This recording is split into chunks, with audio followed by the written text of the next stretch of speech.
जन अधिकार पार्टी के राष्ट्रीय अध्यक्ष पूर्व सांसद राजेश रंजन उर्फ पप्पू यादव एक दिवसीय दौरे पर कटिहार पहुंचे, जहां आगमन को लेकर पार्टी की ओर से कार्यकर्ताओं के द्वारा उनका भव्य स्वागत किया गया।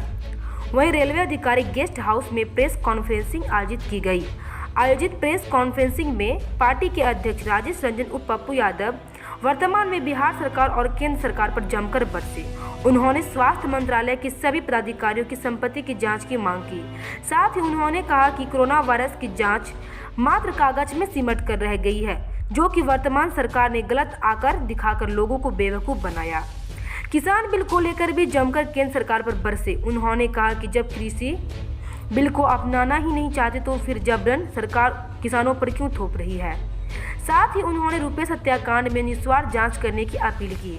उन्होंने बताया कि रुपेश हत्याकांड एक साजिश के तहत की गई, मगर इसे दबाया जा रहा है।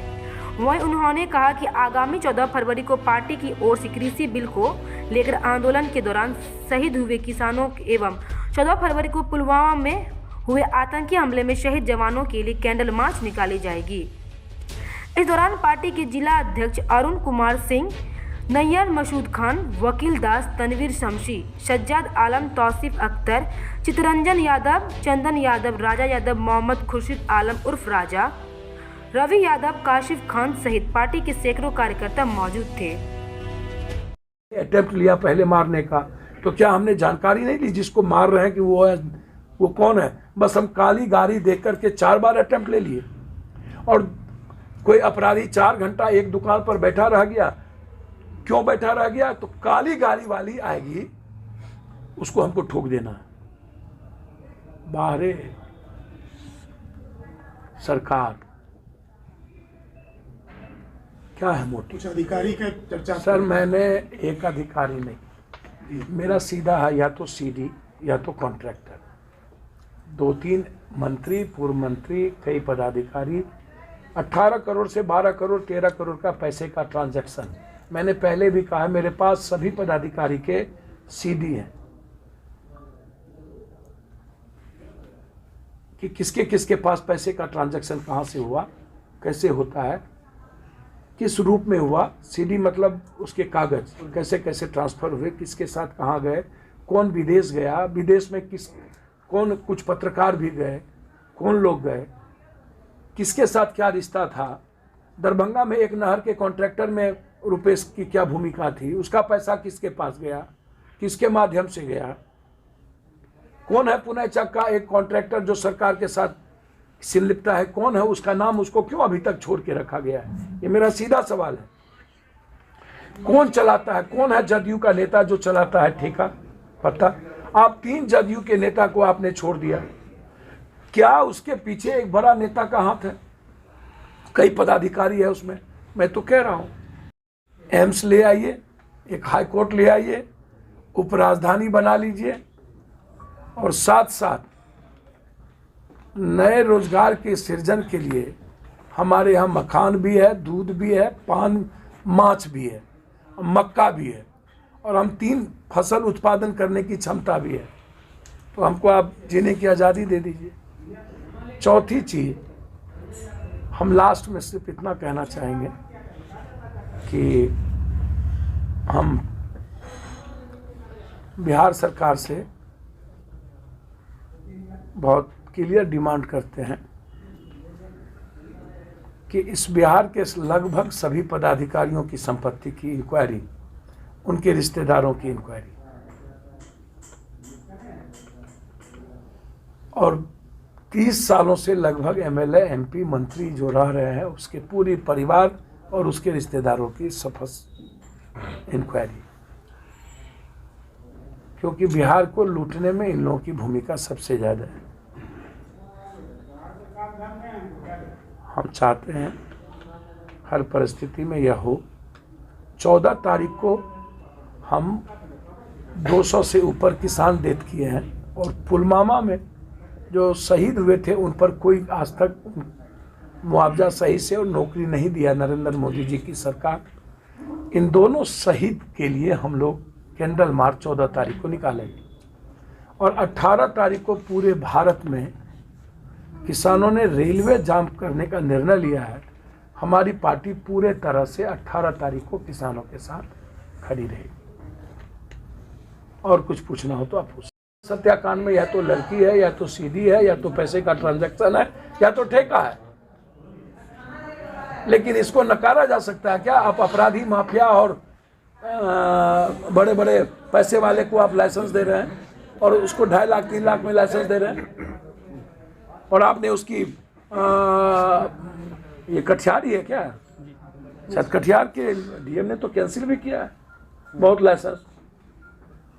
आखिर बिहार के पत्रकार इन अफसर के खिलाफ बोलना और लिखना क्यों नहीं चाहते? क्या कारण है? क्यों इतनी डर है? जिसने बिहार को लूटा है, जिन पदाधिकारियों ने, मैं एक बार नहीं कई बार अमृत प्रत्यय का नाम लिया हूं, क्यों उसकी इंक्वायरी नहीं होती है?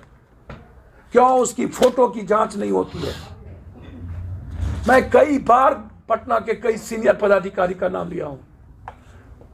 कौन कौन प्रेस के लोग इन्वॉल्व है, मैं उसका नाम लिया हूं। क्यों डरते हैं यहां के प्रेस? लगभग प्रेस मिले रहते हैं कलेक्टर से, अन लोगों से। ये मेरा आरोप है प्रेस पर।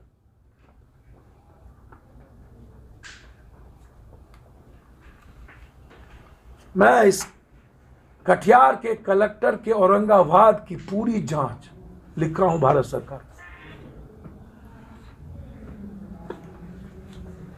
औरंगाबाद में भी इन्होंने 70 से 80 लाइसेंस दिया था, यह भी लिखा हूं।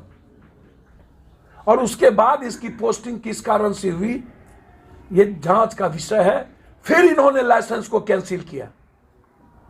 तो ये जो उगाही किए पैसा, इसकी जांच क्यों नहीं हो रही है? और लगभग बिहार में ऐसा हुआ है।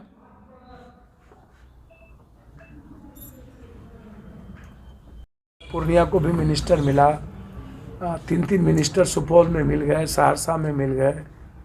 तो मैं उम्मीद करता हूं कि कोसी सीमांचल को बाढ़ से भी मुक्ति मिलेगी। मक्का पर आधारित एग्रोवेस्ट इंडस्ट्री को भी आप लाएंगे। इस इलाके में कम से कम मक्का का कीमत 1900 से 2200 रुपया। मुझसे आप पूछिएगा कि एक धान की कीमत क्या होनी चाहिए और गेहूं की। मक्का की कीमत 63 फसल है भारत में, और 21 फसल पर न्यूनतम मूल मात्रा आपने लागू किया है, जिसमें 6 फसल पर ही एमएसपी लागू है, और बिहार में 1 फसल पर एमएसपी लागू नहीं है। तो यदि आप हमसे पूछिएगा, यदि पंजाब में 1900 2000 रुपया फिक्स था, उसका मंडी को देना बिल्कुल टैक्स के साथ देता था, तो 2900 रुपया मिनिमम, 2400 से 2900 रुपया मिनिमम पप्पू यादव की सरकार आएगी तो हम फिक्स कर देंगे इसकी लागत की। आप तय करिए, या तो कृषि को उद्योग का दर्जा दीजिए, या नहीं तो फिक्स कर दीजिए और हमको बाजार दे दीजिए। तो नीतीश कुमार जी जो कल प्राइम मिनिस्टर से मिले हैं, उसमें कोई भी बिहार के लिए पैकेजिंग नहीं है, कोसी के लिए पैकेजिंग नहीं है। इतने मंत्रिमंडल से हम उम्मीद करते हैं, मैं बधाई देता हूं डिप्टी सीएम से लेकर शाहनवाज जी को, कि नरेंद्र मोदी के सपनों का बिहार आप नहीं बनाइए, नरेंद्र मोदी के सपनों का कोसी, मिथिला और सीमांचल को बना लीजिए।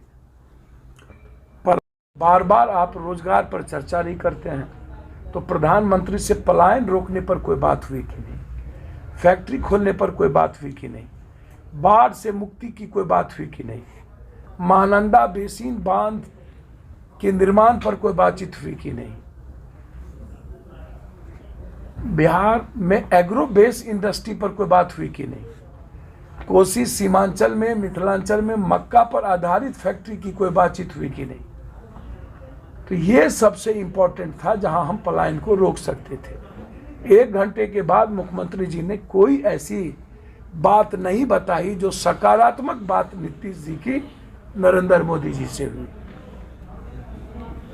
तो मेरा डिमांड है कि नीतीश कुमार जी विशेष पैकेज कोसी सीमांचल के लिए और मिथिलांचल के लिए, जो सबसे ज़्यादा गरीब, सबसे ज़्यादा बीमारू और सबसे ज़्यादा बेरोजगार, सबसे ज़्यादा निरक्षर और सबसे ज़्यादा पलायन, चारों चीज हम पर लागू होता है और हमें कभी भी विशेष पैकेज नहीं मिलता है।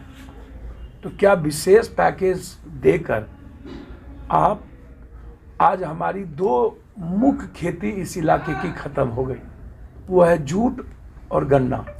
अब मेरे पास मुख्य खेती है मक्का। के काल में स्वास्थ्य मंत्रालय ने 70% जो जांच किया है वो लगभग फेक जांच हुई है। उसमें कंप्लीट रूप से घोटाला है। 2 करोड़ से ऊपर आप जांच की प्रक्रिया अपनाए हैं, जिसमें ना तो टेलीफोन नंबर है और ना ही किसी का नाम सही है।